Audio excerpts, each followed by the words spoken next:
My next guest she's amazing. I've spoken to her many times. Assistant editor of The Spectator and presenter of their new Chinese Whispers podcast. Cindy Yu, hello. It's been a while. Hi, Jeremy. How are you? Really good. I'm fine. Really good to speak to you. How are you? Yeah, I'm all right, thank you. It's been a busy day. I'm sure it has. Now, listen, I'm going to allow you, because it's one of those days, right? We can talk about Starmer meeting China's president. That'll be fantastic at the G20 summit. We can talk about that briefly, and then you can have your pick, because there's so many, and I know you before, you've got an opinion. Starmer has met the president, so explain to me why I'm supposed to give a toss, because tomorrow he'll say he didn't meet him because he just changes his mind all the time, doesn't he? Or the Chinese president. I mean... No, look, Starmer. Oh, right. I see, yeah.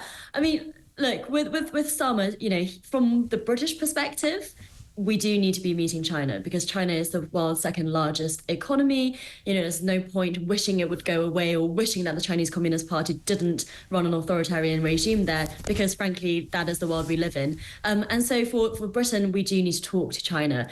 Interesting you say, why should we care, though? Because I had a scour through Chinese media and social media just before coming on here. And actually, the Chinese don't really care. They haven't really talked about the British meeting at all. Instead, for them, it's more about the meeting with Biden earlier today that Xi carried out.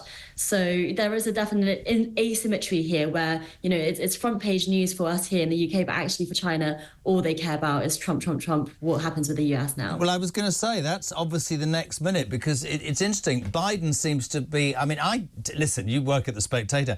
I've never seen the old bugger so sprightly since Kamala Harris lost. I think he's really chuffed. I think he's telling everybody, if he remembers, that actually he's the only person that's beaten Trump. I think he knew he was going to lose and the Democrats were going to lose, so it's not his fault now, it's her fault. I think he's great. I think he's going to head off to his retirement now with a spring in his step, don't you? Well, he's also had 2 months off, it seems. Maybe he had a big nap, so big nap. Really reinvigorated. What will happen in terms of China? You just touched upon it when Donald Trump has been quite vociferous, of course he has. I'm going to sort out the Middle East. Pro-Israel, big-time pro-Israel. He's going to sort out Russia and Ukraine. People are worried that he's going to sell Ukraine down the river. I'm not personally so sure that's going to be the case. He's been talking about tariffs to foreign countries. He's been talking about it's about America. I find myself some days thinking, I wish we had somebody who said that about the United Kingdom, but I'll probably be slagged off for saying that. I do. I genuinely wish that was the case. But China is what? Concerned about Donald Trump, would you say?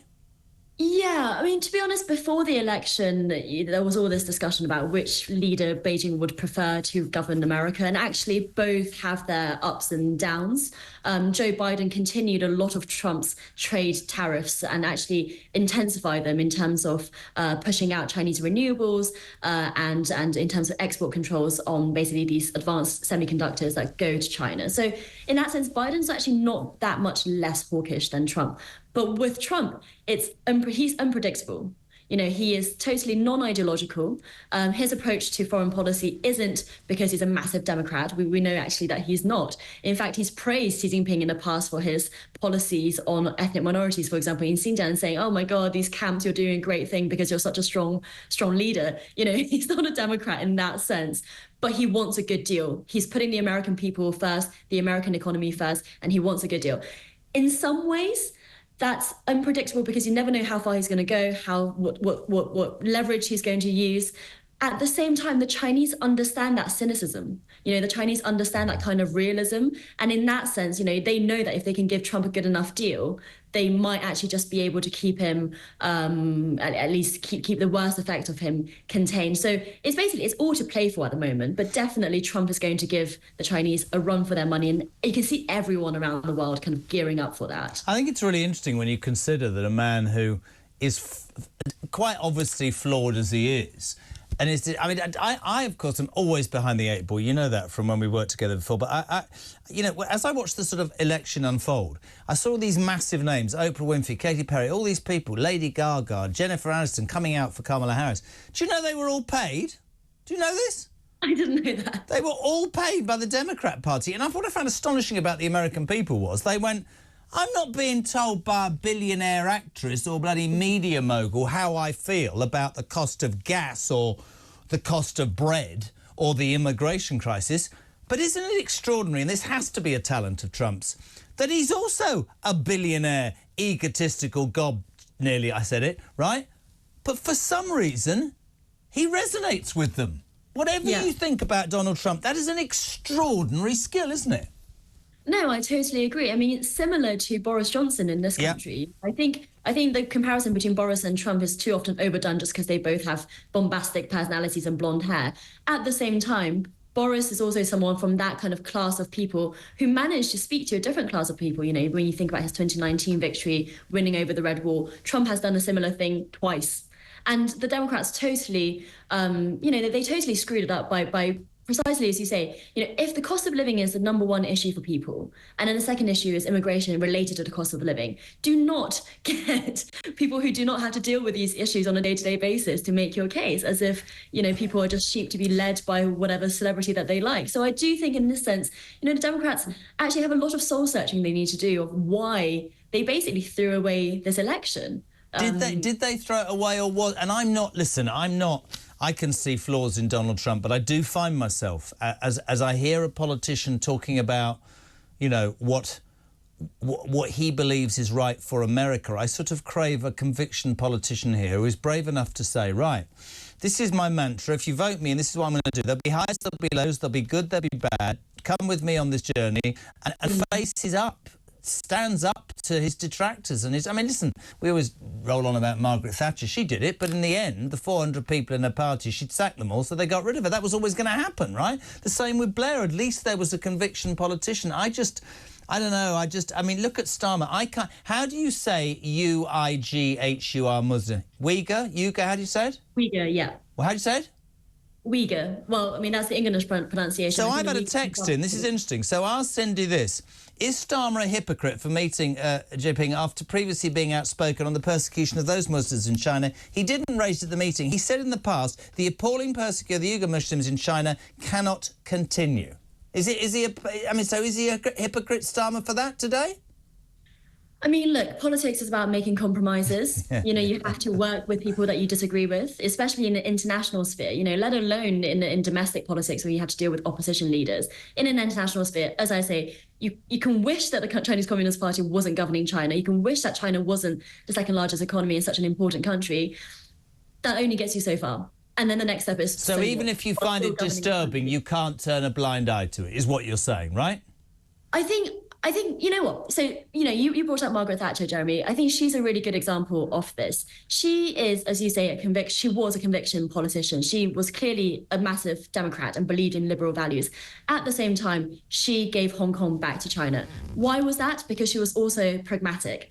She understood that on an international stage, there are some things there's some battles that you have to have. There are some battles that you can avoid.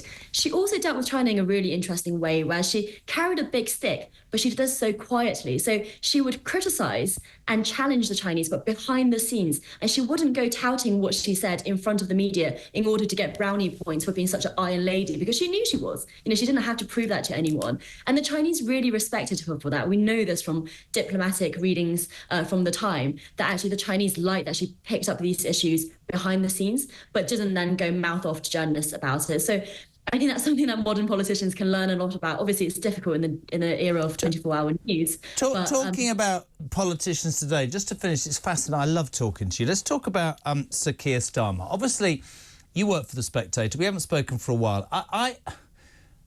Let's not forget how appalling a job the Tories did at the end. And I frankly believe that the British public had stopped listening to them and they could have said anything. They could have offered to drop tax to 0%, and I think we'd still have voted them out. I think that was what happened. However, are you amazed, as much as seemingly every other commentator I've spoken to in the last 16 horrible weeks, he's managed, Sir Keir Starmer, to either show himself to be completely incompetent, completely uncaring, or just with no plan, to alienate pensioners, to alienate the armed forces, the veterans, even students and farmers. Honestly, I am at a loss to believe whether this guy actually does it deliberately or doesn't know what he's doing, because I can tell you in 5 years' time, whether people tell me I'm stupid or not, those pensioners that are still alive, they will never, ever forgive the Labour Party for the winter fuel thing. We get more about that every single goddamn day, which is why we keep talking about it. And not to mention the assisted dying bill that's going on at the moment, which is actually splitting the Labour Party itself apart with its extraordinary majority. So there have been a number of unforced errors.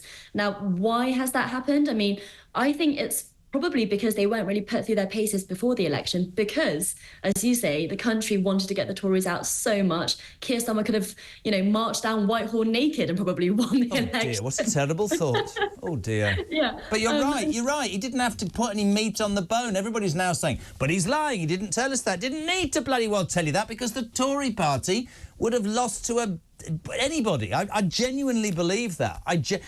For me, the election was obvious. If the Liberal Democrats, who represent absolutely... I still don't know what they stand for. I saw their ridiculous leader do sort of a challenge a day in a leotard, and he got 72 seats. Joke. And then, of course, there's the impact of reform, turning back to those months ahead of July. Had reform not split the right of centre vote, things might have looked different. But to be honest, all of this has come after a long period of dissatisfaction with the political situation at home. So we can't blame any of the voters. This is just the way it's happened. And frankly, our first past the post system means that if it's not the Tories, then it's going to be the Labour government. And the Labour government wasn't probably practiced enough, experienced enough, ready enough, thoughtful enough in order to actually do this. But I am surprised at how quickly so many of these challenges and unforced errors have come. Talking about challenges, really appreciate you being on. You must come on more often. How's your new boss? He's doing fantastically. He was a journalist back before he was a politician, and I think we're all very much enjoying it. Michael Gove, the new boss of Spectator. Listen, thank you so much indeed, Cindy. Really appreciate you being on.